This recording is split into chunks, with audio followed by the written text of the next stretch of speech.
ណាឧទាហរណ៍មួយថាដូចជាមន់មួយដែលវាពងនៅលើទ្រូបមន់មួយគឺពងនៅលើចង្រុកមន់ដែលពងនៅលើទ្រូបហ្នឹងដែលវាកំពុងតែការពងហ្នឹងគឺទៅរកចំណៃហើយតម្រាំបានចំអែកមួយកែហ្នឹងវាចំណាយពេលយូរដែរដូច្នេះទៅត្រឡប់មកក្រាពងវិញហ្នឹងធ្វើឲ្យពងហ្នឹងវាញាស់អត់ទេពីព្រោះអីពីព្រោះពងហ្នឹងវាខ្វះភាពកក់ក្ដៅពីមេនេះវាការបាត់ដិតដល់ណាវាទៅជាចាំស្បុកវាទៅជាគ្រុបណារីឯមន់មួយទៀតហ្នឹងគឺមន់ពងនៅលើចង្រុកណាមន់ដែលពងនៅលើចង្រុកហ្នឹងមន់គ្មានបបាក់អីទេណាក្រាពងបណ្ដាលចាក់ស្រូវនៅលើចង្រុកហ្នឹងបណ្ដាលអញ្ចឹងទៅអញ្ចឹងរវាងអ្នកមាននិងអ្នកក្រដូចគ្នានេះ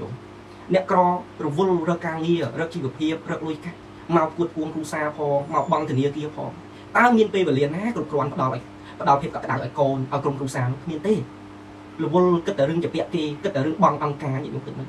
ប្រៀបដូចមន់ដែលពងនៅលើទ្រោបចឹងរីឯអ្នកមានគេអត់ខ្វល់ទេគេអត់ខ្វល់រឿងជាពាក់អ្នកនេះអ្នកនោះអីទេគឺគេមានលទ្ធភាពគ្រប់គ្រាន់សម្រាប់គួតគួងគ្រួសាររបស់គេមានពេលទំនេរអញ្ចឹងគេនាំក្រុមគ្រួសារគេដើរលេងដើម្បីបង្កើតភាពបង្កើតភាពកក់ក្ដៅទៅឲ្យក្រុមគ្រួសារគេទៅដល់កូនរបស់គេហើយយើងអ្នកក្រគឺថាលំបាកហើយបានជាសង្គមរបស់យើងហ្នឹងពោពេញទៅដោយក្មេងទំនើងមានជុតឆ្នាំញិនអីសបាក់យ៉ាងពេញសង្គមហ្នឹងបើតាមគំនិតមតិរបស់អាត្មាឃើញពីកត្តា3មិនដឹងថាការយល់របស់ញាតិញោមនឹងយ៉ាងណានោះទេតែការយល់ឃើញរបស់អាត្មានេះគឺមានកត្តា3ហ្នឹងទី1គឺកត្តាច្បាប់ទី2កត្តាអប់រំទី3គឺកត្តាជីវភាពណាពេលណាដែលសង្គមជាតិក្រជីវរដ្ឋមានជីវភាពខ្វះខាតធ្វើឲ្យគាត់នោះទៅជាដំណាក់ស្រុកដំណាក់ខេត្តដំណាក់ប្រទេសគាត់ចេញពីកន្លែងមួយទៅកន្លែងមួយដើម្បីរកការងារ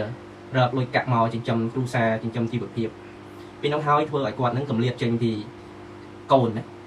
ដែលគ្នាកំពុងតែវ័យត្រូវការភាពកក់ក្ដៅពីឪពុកម្ដាយត្រូវការបីបាច់ត្រូវការថ្នាក់ថ្នមបែរជាគ្រួសារហ្នឹងឃ្លាតឆ្ងាយពីគាត់ពេលនោះហើយដែលគាត់ខ្វះនូវភាពកក់ក្ដៅពេលណាដែលគាត់ខ្វះនូវភាពកក់ក្ដៅគាត់នឹងយកមិត្តភ័ក្តិគឺជាភាពកក់ក្ដៅគាត់នឹងយកសង្គមនោះគឺជាភាពកក់ក្ដៅនេះជាដាក់សំណួរសួរថាបើសិនជាមិត្តភ័ក្តិនោះដើរផ្លូវខុសសង្គមនោះពោពេញទៅដោយគ្រឿងញៀនសពបែបយ៉ាងតើជោគវាសនារបស់កូននោះទៅជាយ៉ាងណាអានេះហើយគឺកត្តាជីវភាពនេះនោះអាត្មាមិនមែនទៅដាក់បន្ទុកទៅលើឪពុកម្ដាយដែលគាត់ចេញចាកពីកូនទៅស្វែងរកការងារអីសពបែបយ៉ាងហ្នឹងទេអាត្មាមិនទៅដាក់បន្ទុកថាឪពុកម្ដាយនឹងខុសនោះទេ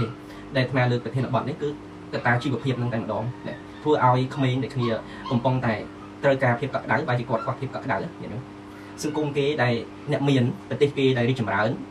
ទោះបីជាប្រទេសគេនឹងសុវត្ថិភាពគ្មានគ្រឿងញៀនគ្មាន